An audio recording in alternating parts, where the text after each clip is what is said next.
Good morning. Oh, sorry, it's not morning with you, is it? It's afternoon. It's morning over there. Yes. Very early it's morning. It's early morning here. Yes. Good afternoon, everybody. Tony Smith from Rawnsley Park Station.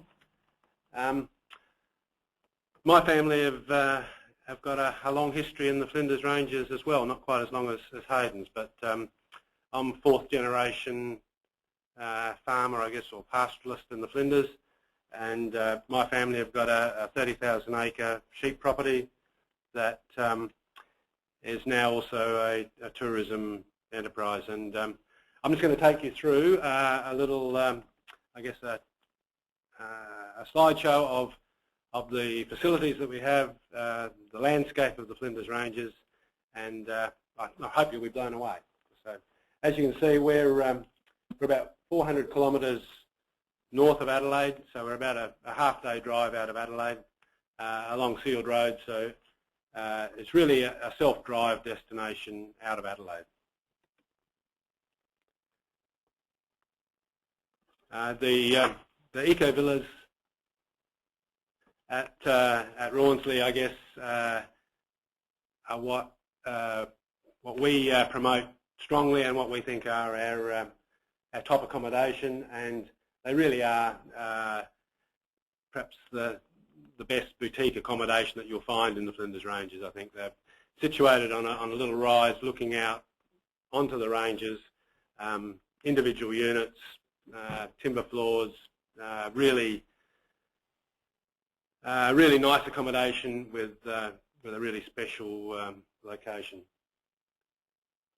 They have a balcony on two sides, so you can virtually touch the landscape around you. As I was saying, the interiors of the villas, polished timber floors, fairly minimalist design, but spacious and with windows on three sides, so that you really do have this connection with the landscape. And yeah, it's a pretty nice place to spend your time. We also have another property, another accommodation on the property, the Archipina Homestead. This was our neighbour's house, but they've retired from farming, so we've renovated the homestead, and again, it's just a lovely spot to be. It's got its own private pool, and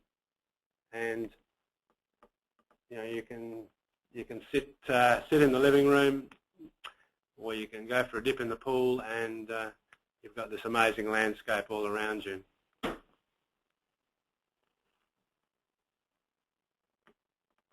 Something that's new to the Flinders, only started last year, was ballooning, and that's something that we're offering now from April until October from Rawnsley Park Station.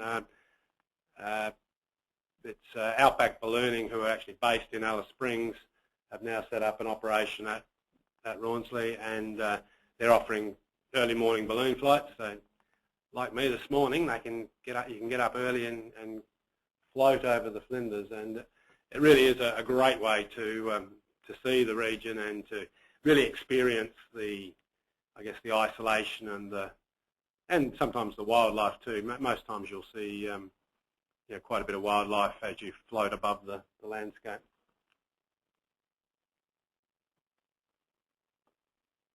One of the really, important activities that we offer is the four-wheel drive tours, and one of the tours that we offer is called Sunset on the Chase. Chase, spelled a bit differently. It's C-H-A-C-E, you'll notice. It's the name of the range just to the east of the property, and this is a really nice viewing point to look back over Rawnsley Park towards Wapina Pound. So we've been offering this sort of 2-hour evening tour where we drive up to the top of the range, set up our little picnic spot, and have a glass of chilled wine and some canapes, and look at the sun go down, which is it's a good life. This is the rates on the accommodation at Rawnsley. There's 1 and 2 bedroom villas and the Arcapina homestead. All quality accommodation at affordable prices. Well, you probably won't say that. You're probably cursing the Australian dollar at the moment, but I'm sure it won't last forever. I can remember it's only a few years ago it was 1 to 2. Now it's over parity. You heard from Hayden earlier. Hayden's one of the tour operators that stays with us at Rawnsley Park, and so I've mentioned his tours. He operates tours, as he said, out of Adelaide. Mainly the 3-day, 2-night is the one that stays with us. So that's certainly a good way to see the Flinders Ranges. Another tour operator in Adelaide is Banksia Adventures that stays at Rawnsley, and they offer a similar type of tour to Hayden, but without the Aboriginal perspective, but certainly a very good quality operator. And also Heading Bush, they're another bit more of a budget operator that offer a range of packages to the Flinders, again staying at Rawnsley Park. So with that, that's your quick tour of the Flinders. If anybody has any questions, happy to answer. If you've got any, want any further info, perhaps just go to our website, which is www.rawnsleypark.com.au. Over to you, John. We've got a couple of quick questions. What can someone expect temperature-wise in the month of June at your property? Daytime temperatures probably mid-teens, 15, 16 degrees. Nighttime probably 0 to 5. So we get frosts, but we don't get snow. And it's normally fine. Just for everyone to hear, that's during the night it's around about 35 to 40 Fahrenheit, and during the day you'd be looking at mid-60s, maybe 70 on a good day. Sorry, I can talk Fahrenheit. I grew up learning that, but I'm forgetting it.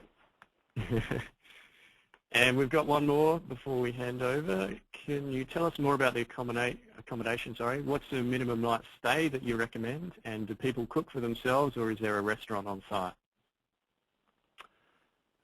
Yeah, most people do stay 2 nights. You get the odd person that only stays a night, but we recommend 2 nights so that you've got a day to explore the region. And sorry, I didn't mention the restaurant, but yes, we have a very nice restaurant on site that provides lunch and dinner daily, so yeah, no problem with food. And we normally put breakfast provisions in the villas and the homestead. So it's actually a converted wall shed, isn't it, Tony? Yes, that's right. But again, beautiful. Yeah. Yeah, nicely renovated and great food and wine. So no, you'll enjoy that.